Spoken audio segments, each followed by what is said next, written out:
안녕하세요. SGO 코리아 강정 팀장입니다. 이번 시간에는 미스티카의 옵티컬 블로우와 엣지 포인트를 이용해서 스티칭하는 방법에 대해서 좀 더 자세하게 설명을 드리려고 하는데요. 지금 보고 계시는 소스는 고프로 360으로 촬영한 소스입니다. 이 촬영본 같은 경우에는 오디오 싱크를 제대로 맞추지 않고 촬영한 소스이기 때문에 오디오 싱크를 별도로 맞춰 주어야 하는 소스인데요. 오디오 싱크를 맞출 때에는 지금 제가 레퍼런스로 잡아놓은 프레임처럼 박수를 치려고 하는 컷에 그 기준점을 잡아두는 것이 가장 결과값이 좋습니다. 이렇게 박수를 치려고 하는 컷에 프레임을 놓고 미스티카의 싱크 메뉴에 있는 오디오 싱크 메뉴를 열게 되면 지금처럼 옵션 창이 나오는데요. 서치 랭스는 기준으로 잡은 프레임의 앞과 뒤 전체 길이 1000프레임을 분석해서 오디오 싱크를 맞춰준다는 범위를 얘기합니다.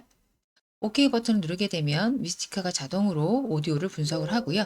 그 결과값을 보시는 것처럼 클립스 스택의 각각의 소스에 오디오 프레임이 마이너스 98프레임이 왼쪽으로 더 밀렸다 아니면은 25프레임 왼쪽으로 더 밀렸다 이렇게 해서 시작점을 맞춰 주었다라고 표시를 하게 됩니다. 그 다음에 우리가 해야 될 작업은 클립 스택에서 오른쪽 버튼을 클릭한 상태에서 스티칭을 하기 위한 프리셋을 로드하는 거 이제 여러분들 다 아시죠? 여기에서 고프로 프리덤 360으로 촬영한 소스이기 때문에 고프로 프리덤 360 프리셋을 열기 버튼을 통해서 적용을 해줍니다. 근데 지금 보시는 것처럼 6개의 소스가 하나의 화면으로 스티칭은 되어 있지만 뭔가 정확하게 맞아 있다고 생각이 안 드시죠? 그 이유는 미스티카가 만들어 놓은 프리셋의 소스 순서와 촬영되어 있는 소스의 그 네임 순서가 조금 바뀌어서 이렇게 보이는데요. 이럴 경우에는 카메라의 소스를 서로 위치를 바꾸실 수가 있습니다. 어떻게 바꾸냐면 카메라 오버레이 버튼을 활성화하시고요. 좀 내가 보기 편하게 기준이 되는 점을 좀 요걸 기준으로 저는 잡고요. 왼쪽으로 한 다음에 이제 바뀌어 있는 것들을 순서대로 좀 위치를 바꿔 보겠습니다. 자, 3번과 5번. 3번은 아래에 있어야 되는 영상이기 때문에 이렇게 4번과 5번을 나란히 만들어 놨고요. 그리고 사람의 얼굴이 이쪽으로 와야 되겠죠? 그래서 사람의 얼굴과 2번과 3번도 바꾸어 보았습니다. 좀 가운데 프레임을 가서 살펴볼게요. 자, 이렇게 보면 영상이 여기서도 6번과 2번이 바뀐 것 같네요. 네, 됐습니다. 자, 위치를 잡고 어느 정도 수직도 잡았습니다. 자, 스티칭이 1차적으로 완료가 되었고요. 그 다음에 우리가 해야 될 일은 조금 더 스티칭을 개선시켜주는 작업. 미스티카의 포지션 메뉴에 있는 임프로브 옵셋과 거의 변화가 없을 때까지 3번 정도 해주는 거를 추천드린다고 말씀을 드렸습니다. 그리고 임프로브 앵글 버튼을 이용해서 자, 각도도 맞춰주었죠. 그리고 우리가 맞춰줘야 되는 건 뭡니까? 네, 컬러죠. 각각의 렌즈마다 너무나 노출값이 다르기 때문에 저는 컬러 메뉴를 통해서 매치 컬러를 해볼게요. 자, 컬러까지 맞췄습니다. 오버레이 모드를 이렇게 끄면 스티칭이 잘 되어 있는 것을 확인하실 수가 있죠. 근데 보시는 것처럼 너무나 경계선이 선명하게 나와 있는 걸 확인하실 수가 있죠.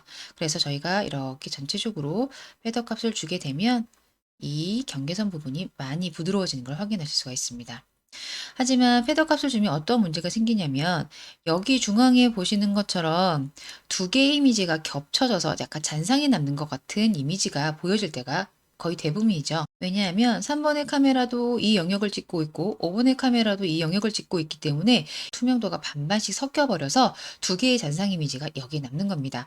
그래서 이 두 개의 잔상 이미지를 하나의 픽셀로만 남길 수 있는 옵티컬 플로우를 활성해야지만 이 부분들이 깨끗하게 정리되는 걸 확인할 수가 있습니다. 자, 이렇게 옵티컬 플로우까지 해서 엣지 부분도 그렇고 이미지도 그렇고 조금 깨끗하게 정리를 해 보았는데요. 문제는 여기 사람 얼굴에 있어요. 오버레이 값들을 활성화시켜 보면 이 사람의 얼굴이 턱 부분이 조금 어색하게 모양이 보여지는 걸 확인하실 수가 있는데 그 이유는 이 얼굴이 가장 복잡한 영역 안에 놓여져 있기 때문이에요. 즉, 카메라와 카메라가 만나는 사이에 이 중요한 얼굴이 놓여져 있기 때문에 그런 문제가 발생을 하거든요. 그래서 이럴 때 쓸 수 있는 메뉴가 바로 제가 설명드리려고 하는 엣지 포인트입니다. 자, 이 얼굴은요, 4번 카메라도 촬영을 하고 있고, 3번 카메라도 촬영하고 있는 소스입니다. 그래서 이 부분은 굳이 이렇게 경계선을 가운데 놓을 필요가 없어요. 저는 카메라 3번을 선택하고, 엣지 포인트를 선택하시면 제가 원하는 대로 경계선을 수정하실 수가 있습니다. 지금처럼요. 자, 이렇게 되면 얼굴이 턱이 어색하게 되어 있던 이미지의 복잡한 구간을 벗어나서 사람의 얼굴은 카메라 3번이 찍은 영상만 보여주겠다 할 때 쓸 수 있는 메뉴가 엣지 포인트죠. 즉, 카메라의 경계선을 마음껏 보정할 수 있는 메뉴가 엣지 포인트가 되겠습니다. 오버레이를 비활성화하면 이렇게 보이는데 이제 조금 어깨 부분이 어색하죠. 근데 얼굴보다는 어깨가 덜 중요한 부분이기 때문에 여기는 약간 패더를 더 올려서 자연스럽게 연결될 수 있도록 하고요.